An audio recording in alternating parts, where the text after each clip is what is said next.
In her twilight years, when her beauty had faded, but those legendary violet eyes still blazed, Elizabeth Taylor decided to throw open the doors of her secret bedroom to tell the story of the 9 married men who once knelt at her feet. The whole world called her a husband snatcher, a homewrecker who destroyed the happiness of so many peaceful families in Hollywood. But today, Liz will not make excuses.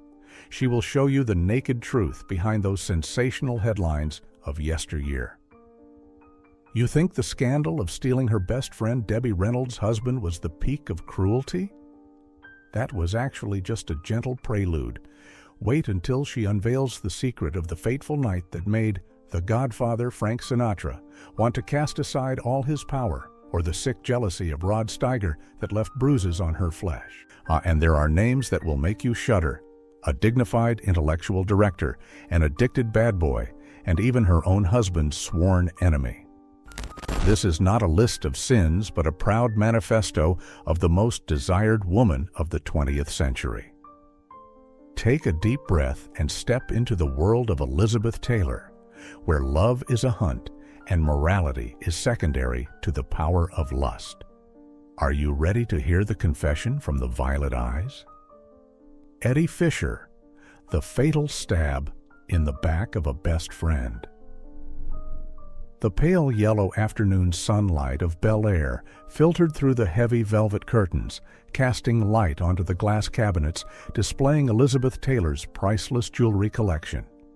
She sat quietly in her wheelchair, her wrinkled hands, still adorned with diamond rings, trembling slightly as they touched an old black and white photograph. And in the photo were 4 young people smiling radiantly. Her late husband Mike Todd, and their best couple friends, Eddie Fisher and Debbie Reynolds. A picture of happiness, but looking back now, it was evidence of the biggest stain on her life. The scandal of stealing her best friend's husband that shook the world. Elizabeth recalled that fateful night in 1958 when the plane Lucky Liz crashed to the ground, taking with it Mike Todd, the man she loved most dearly. At that time, she was like a madwoman, screaming in despair and wanting to die with her husband. It was during those darkest days of her widowhood that Eddie Fisher appeared. He was not only a famous singer and the husband of Debbie Reynolds, the close friend who was like a sister to her, but also Mike Todd's best friend. Eddie came to her as a friend, someone sharing the pain of losing Mike. While Debbie Reynolds stayed home taking care of the children and worrying about her friend from afar, Eddie was by Elizabeth's side 24/7.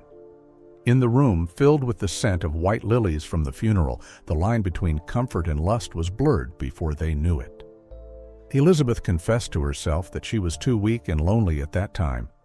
She needed a shoulder, a man's warmth to fill the immense void Mike had left behind. And Eddie, with his gentleness and familiarity, became the only lifebuoy she could cling to. All of America turned its back on her then. From a pitiful widow, Elizabeth Taylor suddenly became a home wrecker. She remembered vividly the cruel headlines, the scornful looks from the public directed at her, and the sympathy for good girl Debbie Reynolds. But the hot blood and pride within Elizabeth did not allow her to bow her head. She loved Eddie, or rather, she loved the way Eddie loved her. Elizabeth smirked slightly, recalling the sentence she once uttered in front of the press when criticized, a sentence that most clearly demonstrated her defiant nature. "Mike is dead and I'm alive. What do you expect me to do? Sleep alone?" She defied everything, trampling on her sacred friendship with Debbie to marry Eddie Fisher. She won the battle for that love, but the price to pay was her honor and a beautiful friendship. However, time is the harshest litmus test. Just a short time after marriage, Elizabeth realized a brutal truth. She didn't love Eddie Fisher as much as she thought. Eddie was just Mike Todd's shadow, the person she used to soothe her pain. He was too meek, too submissive to her, like a piece of jewelry rather than a real husband. That marriage, which started from betrayal, finally withered quickly when Richard Burton appeared. Elizabeth placed the photo down on the marble table. She sighed, a breath-carrying, belated regret. Later, she and Debbie made peace, but the old scar remained. Eddie Fisher was the first man on the list of married men she once possessed, opening a series of turbulent romances where her heart always conquered reason, regardless of morality. Richard Burton. The seismic affair that incinerated two families. Elizabeth Taylor quietly tucked the photo containing Eddie Fisher deep into the drawer, as if wanting to bury a mistake of impulsive youth. Her gaze stopped at the emerald and diamond brooch by Bulgari, sparkling on the dressing table. It was not just a piece of jewelry, it was the teardrop of Rome, a witness to the most violent romantic earthquake of the 20th century, named Richard Burton. She closed her eyes, letting the scent of agarwood in the Bel Air room fade away, giving way to the sweltering heat and dust of the Sinatra film set in 1962. She remembered vividly the first day Richard walked onto the set of Cleopatra. By then, she had heard of the Welsh actor's illustrious reputation, a genius on the Shakespearean stage, an alcoholic, and a notorious womanizer. Richard arrived at the set, looking tattered, his hands shaking from the previous night's hangover. Elizabeth, at that time the powerful Queen of the Nile, looked at him with a mix of curiosity and disdain. But the moment she lifted a cup of coffee to Richard's lips, because his hands were shaking too much to hold it himself, a strange electric current ran down her spine. It was a blend of maternal instinct and lust, between pity and the desire to tame that wounded wild beast. And then the fateful scene took place. When director Joseph L. Mankiewicz shouted, "Action!" Richard looked deep into her eyes and kissed her. That kiss was not in the script. It was intense, rough, and full of possession. The director shouted, "Cut! Cut!" But both seemed deaf to the world around them. They just kept kissing, devouring each other passionately, as if tomorrow were the apocalypse. Right then, Elizabeth knew she was doomed. Eddie Fisher, the legitimate husband, standing right there holding a towel waiting for his wife, suddenly became invisible and pitifully superfluous. The illicit affair exploded right in front of their two suffering spouses, Eddie and Sybil Williams, Richard's wife. Sybil, the resilient Welsh woman accustomed to her husband's philandering, also collapsed this time because she realized Elizabeth was not a passing infatuation. Richard loved Elizabeth with a mad love, ready to throw away all honor and career. The whole world pointed their spears at them. The Vatican publicly condemned their relationship as erotic vagrancy, and the U.S. Congress even demanded they be barred from entering the country. But the more it was forbidden, the more the fire of their love burned fiercely. Elizabeth recalled the nights fleeing from aggressive paparazzi in Rome, the endless drinking parties where they argued, smashed furniture, and then rushed into each other's arms in tears and makeup kisses. She had hurt Sybil deeply. She knew that.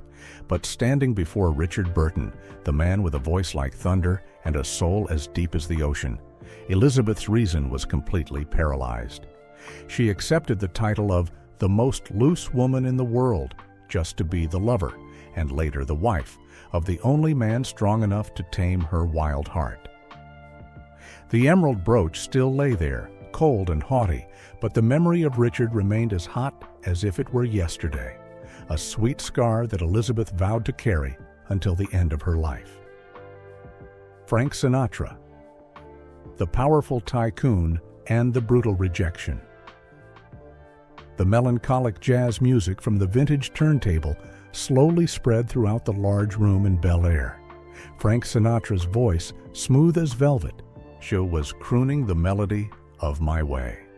Elizabeth Taylor closed her eyes slightly, leaning her head back on the chair, letting the notes drift her back in time to the sleepless nights in the brightly lit Las Vegas. If Richard Burton was the fire that burned the soul, then Frank Sinatra, the godfather of Hollywood, was the coldest and most seductive iceberg she had ever desired to conquer, but failed. She recalled those years when both she and Frank stood at the pinnacle of fame. They were like two alpha predators, drawn to each other by the power of authority and pride. Frank had eyes as blue as the ocean, and she had those legendary violet eyes. When those gazes met during lavish parties at the Sands Hotel, the air around them seemed to freeze from the tension filled with lust. Frank was not like Eddie Fisher. Oh, he never bowed in submission to her. Frank was also not like Richard Burton. He didn't let emotions govern reason. Frank was a king, and a king never shares his throne. Elizabeth remembered that fateful night vividly when she was ready to give up all her self-respect to become Mrs. Sinatra. She had prepared a romantic dinner by candlelight, wearing her most beautiful silk dress, hoping to receive a proposal or at least a commitment from this powerful man. She loved Frank with admiration mixed with fear, a feeling she had never had with anyone else. She wanted to be protected by the Godfather's wings, wanted to nestle into the man whom all of Hollywood had to fear.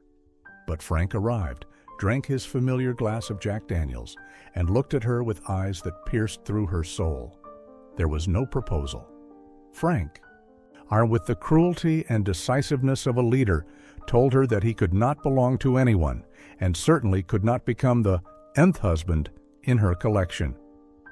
Frank's sentence was like a bucket of ice water thrown onto the pride of Queen Cleopatra. Liz, you are a lovely trouble, but I don't marry trouble. That night Frank left, leaving Elizabeth alone in the magnificent but cold room. It was a rare time in her life that she tasted the feeling of rejection. She didn't hate Frank. On the contrary, she respected him even more. Frank Sinatra was the only man who dared to walk through her life without leaving any strings attached, the only person who made her understand. There are men born to be admired and desired from afar, never to be held in the palm of one's hand. The music of My Way ended, leaving a vast silence in Elizabeth's heart, regretting a love that was strangled by the power and ego of both before it could even bloom. Peter O'Toole, The Irish Madman, and The Nights on the Run. The atmosphere in the Bel Air mansion suddenly sank when the Frank Sinatra record stopped spinning, leaving a frightening silence. Elizabeth Taylor reached for the crystal wine glass on the table. The amber liquid shimmering under the chandelier light evoked memories of crazy drunken nights in foggy London. In the dizziness of memory, the face of the fourth man appeared, not with a look of dignified power, but with wildness, recklessness, and blue eyes that seemed to contain a whole storm. Peter O'Toole. Elizabeth recalled the years of the 60s when she and Richard Burton were the king and queen of the world, while Peter O'Toole was the genius clown, the one always waiting to blow up every party with the craziest antics. Peter, the star of Lawrence of Arabia, possessed a fragile yet cruel beauty and an ability to drink that made even the most seasoned drunkards wary. But few knew that behind those arrogant laughs and bar brawls was a soul lonely to the extreme, a lost soul always seeking salvation. And Peter found that in Elizabeth, not as his best friend's wife, but as an accomplice in the escape from the pressure of fame. She remembered vividly a night of pouring rain at the Dorchester Hotel in London. When Richard was dead drunk and asleep in the bedroom, Peter knocked on her door. He stood there, soaked, holding a half-empty bottle of scotch, his blue eyes looking at her with both challenge and pleading. Peter spoke no words of love. He only spoke of suffocation. He hated the gilded cage Hollywood had built, hated having to play the model husband beside actress Sion Phillips, the devoted wife who had endured his philandering and addiction for years. That night, Elizabeth opened the door. In the dim light of the fireplace, the two craziest figures of the silver screen rushed into each other like two wounded animals seeking warmth. There were no vows of mountains and seas, only the empathy of two sinners. Elizabeth stroked Peter's wet blonde hair, feeling the trembling in his gaunt body. She knew she was betraying Richard, and Peter was betraying Sion, but in that moment, morality seemed non-existent.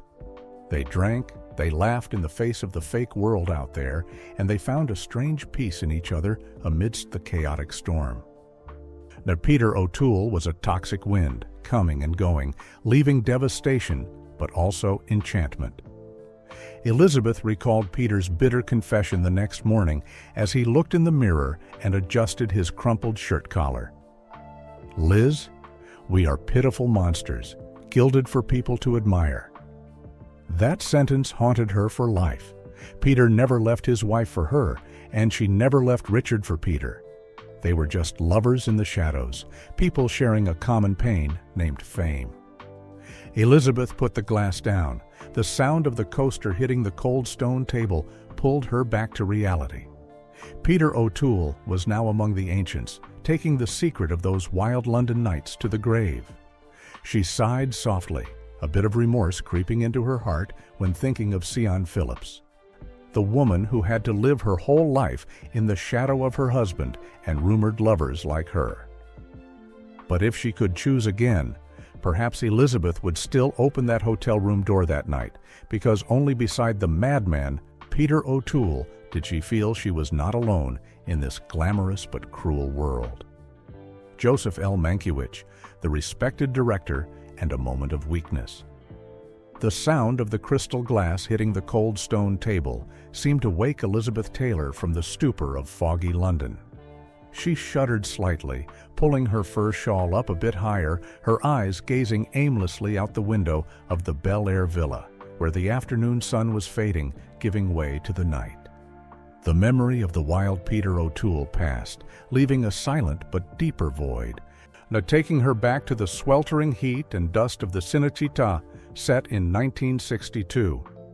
This time, the man appearing in her mind was not a bad boy, but an intellectual gentleman, the one who held the power of life and death over the entire Cleopatra film crew, director Joseph L. Mankiewicz. If Richard Burton was a burning fire, Peter O'Toole was a tornado, then Joe, as she silently called him, was a solid rock amidst the eye of the scandal storm.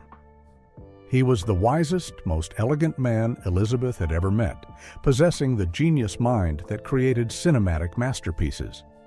But ironically, that respected director with a happy wife and children could not resist the deadly attraction of the Queen of the Nile. Elizabeth recalled the filming days that were tense to the point of suffocation. The whole world was scrutinizing the illicit affair between her and Richard Burton. The pressure from the studio, from the press, and from her own conscience exhausted her. During the times Richard was drunk and irrationally jealous, smashing furniture in the dressing room, Joe was always the one who appeared at the right time. He came not to scold, but to listen. He sat opposite her, lighting a pipe, looking at her with tolerance and understanding. He spoke of art, of history, of beautiful things that transcended the petty calculations of Hollywood. It was Joe's composure and intellect that enchanted Elizabeth in a very different way. She didn't find in him the frantic physical passion, as with Richard, but spiritual comfort. She yearned to lean on that solid shoulder, to listen to that warm, deep voice analyzing every line of dialogue, every camera angle. And then, what had to happen, happened. Late one night in the editing room, when there were just the two of them, the boundary between director and actress, between a married man and a woman in love, was blurred. Elizabeth remembered clearly the moment Joe took her hand, the hand of an experienced man trembling slightly.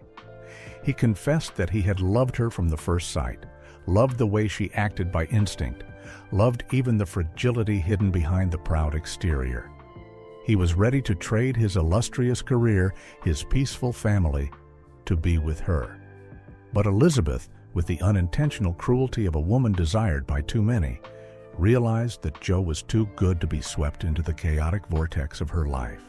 She kissed him, a gentle but decisive kiss, like a farewell to a love that hadn't had a chance to begin.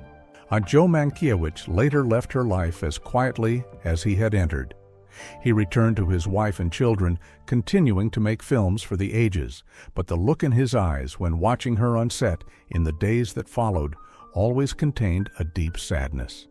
Elizabeth knew she had planted an unhealable wound in the heart of that respected man.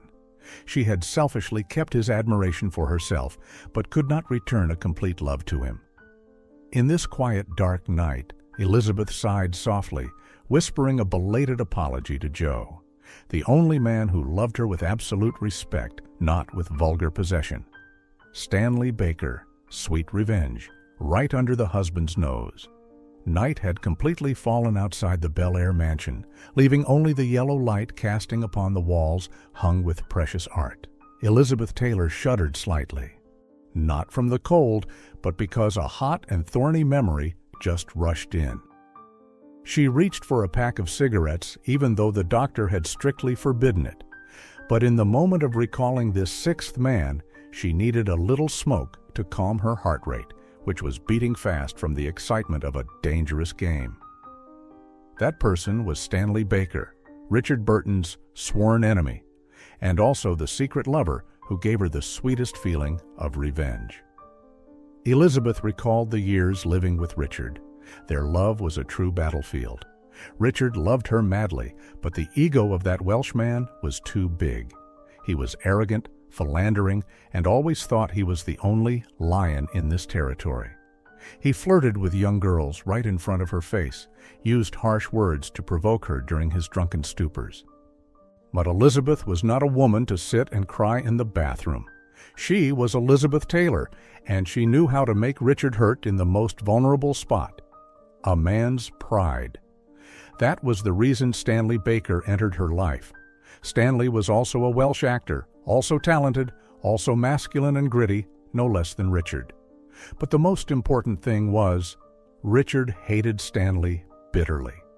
They had been rivals since back home, always competing for every role, every aura. To Richard, Stanley was a thorn in his eye. And Elizabeth, with the cunning of a hurt woman, decided to turn that thorn into a knife to stab back at her husband. She remembered the tense filming days in London in the mid-60s. While Richard was busy with drinking bouts and rising starlets, Elizabeth secretly dated Stanley.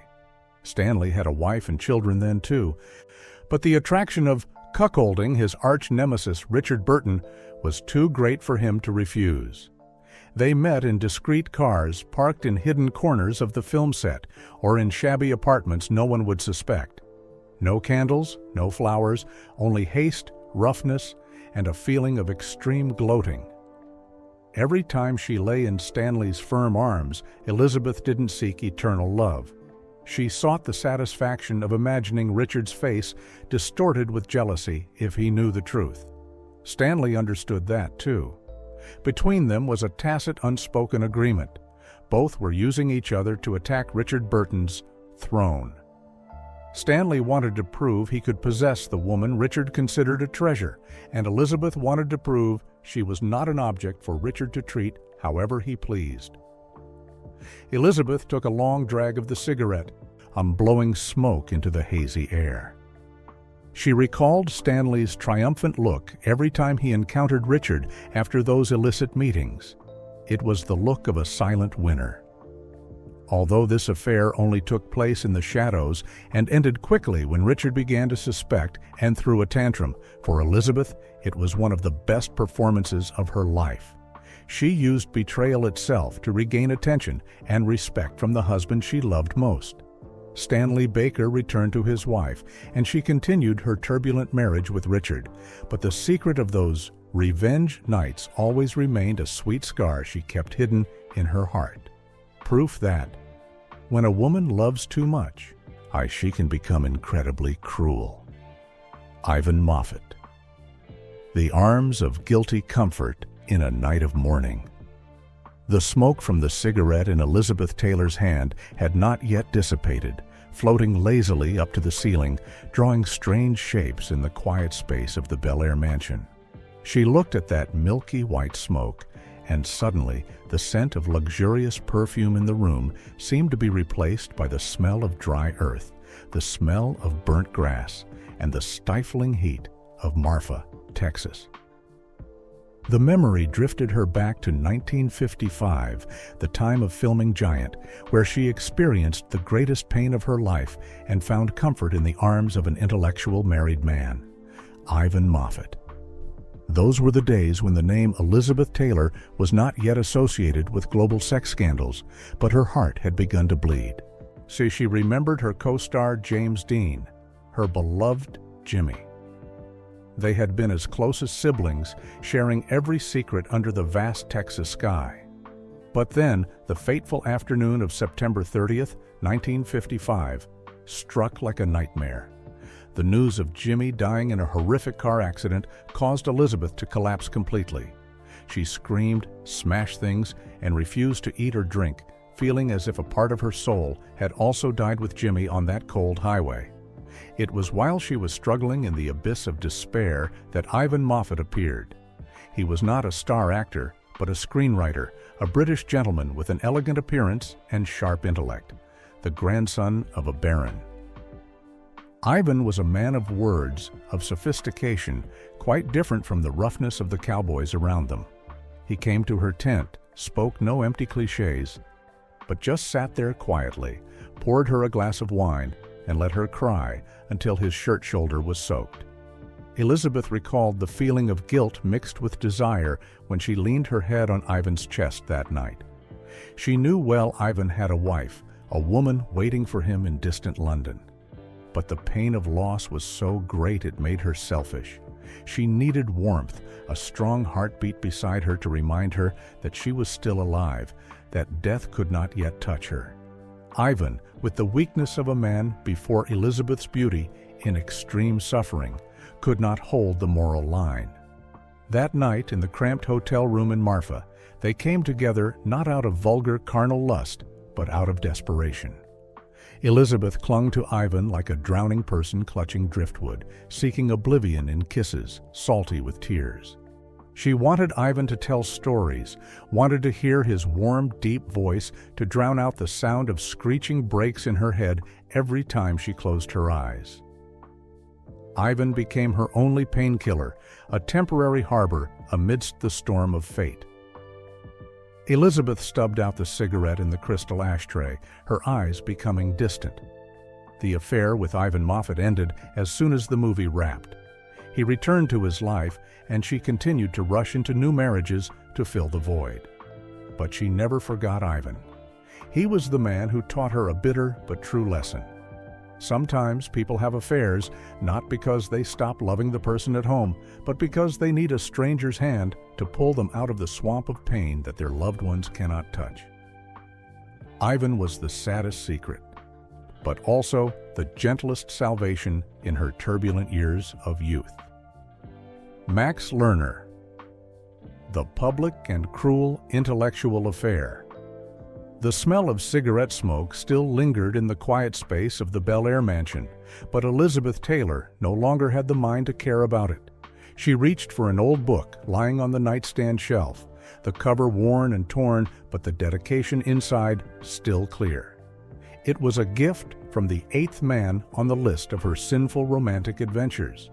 A person who did not possess the looks of a movie star, had no rippling muscles or massive fortune, but possessed the deadliest seductive weapon for her in 1961. Intellect. That was the famous journalist and political commentator Max Lerner. Elizabeth gently stroked the book cover, are letting memories take her away from the dry Texas land of Ivan Moffett back to the luxurious but stifling apartments in New York. At that time, she was still Eddie Fisher's wife. The marriage with Eddie, who used to be a safe harbor, had now become a prison of boredom.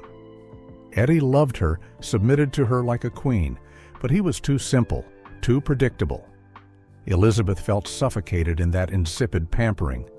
She craved stimulation, someone who could see through the thick layer of makeup and violet eyes to touch her mind.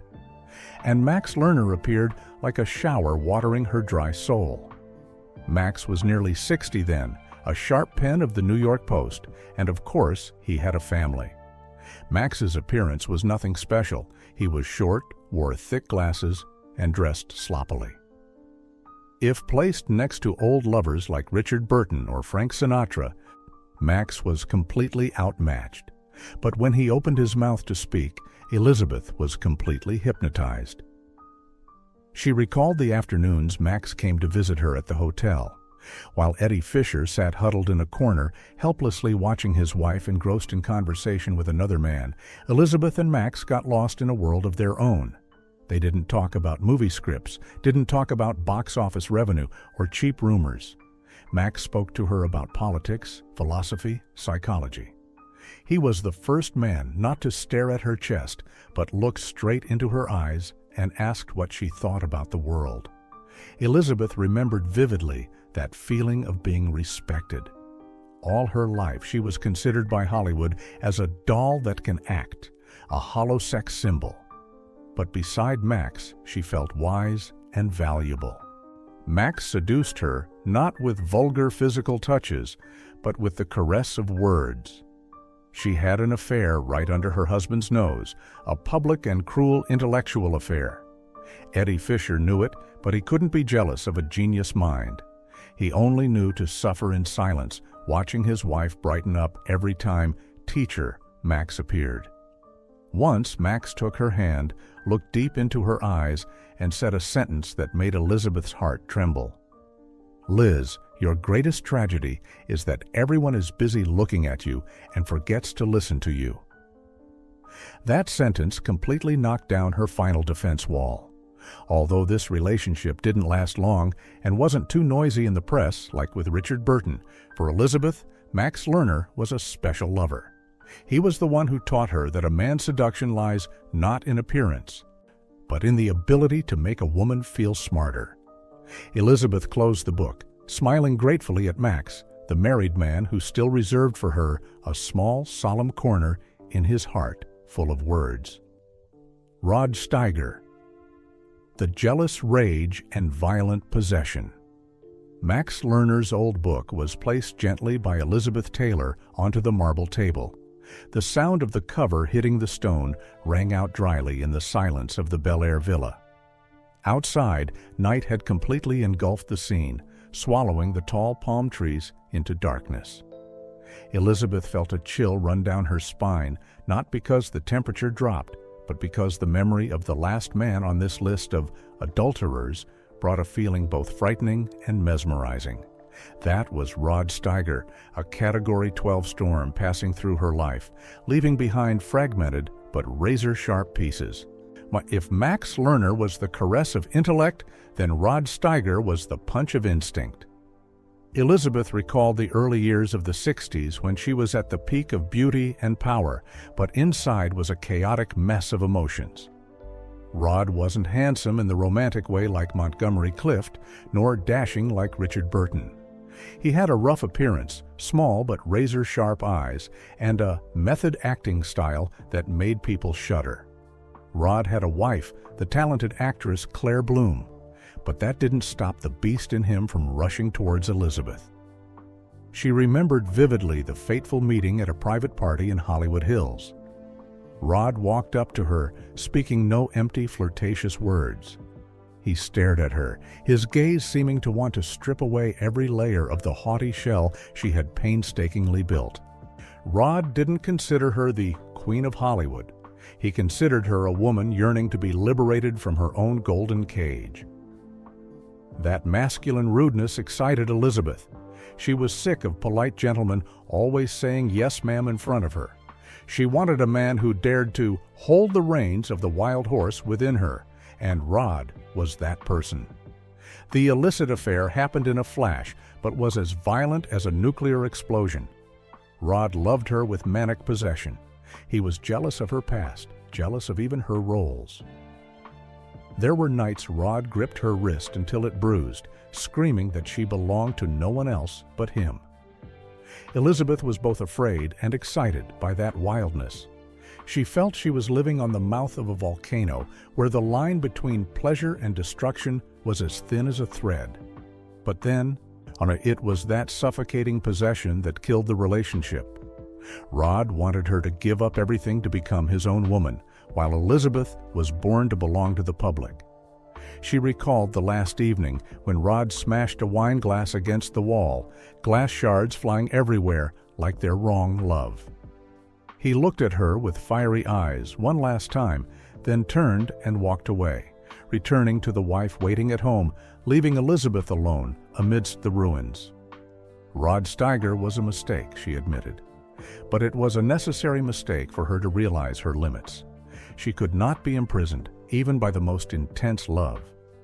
Now, sitting alone in the vast mansion, Elizabeth touched the faint scar on her wrist, a trace of those crazy days. She had gone through 9 men, 9 illicit loves with married men. They came and went, each taking a piece of her soul, but also building a legendary Elizabeth Taylor, full of scratches, but still brilliant like the hardest diamond in the world. Tonight, the list closed, and the Queen could finally nap in her proud loneliness. Darkness had completely enveloped the magnificent villa in Bel Air. Elizabeth Taylor slowly closed the lid of the red velvet jewelry box, a small click sounding like the final period for a golden but scandalous era. The million-dollar diamonds now lay silent in the dark, cold and inanimate, quite different from the hot heart that once beat erratically for those 9 married men. She had no regrets. For Liz, life was not pages of the Bible to live righteously, but a grand cinematic epic that needed to be performed most brilliantly. She loved them with her whole life, defied every curse of the world to seize happiness, even if that happiness was sometimes built on the pain of others. Please leave your thoughts in the comments section so we can discuss. Don't forget to click like on this video if you love the channel's storytelling style, and hit subscribe and the notification bell so you don't miss the next secret files on Silver Screen Legends. Thank you for listening, and see you in the next stories.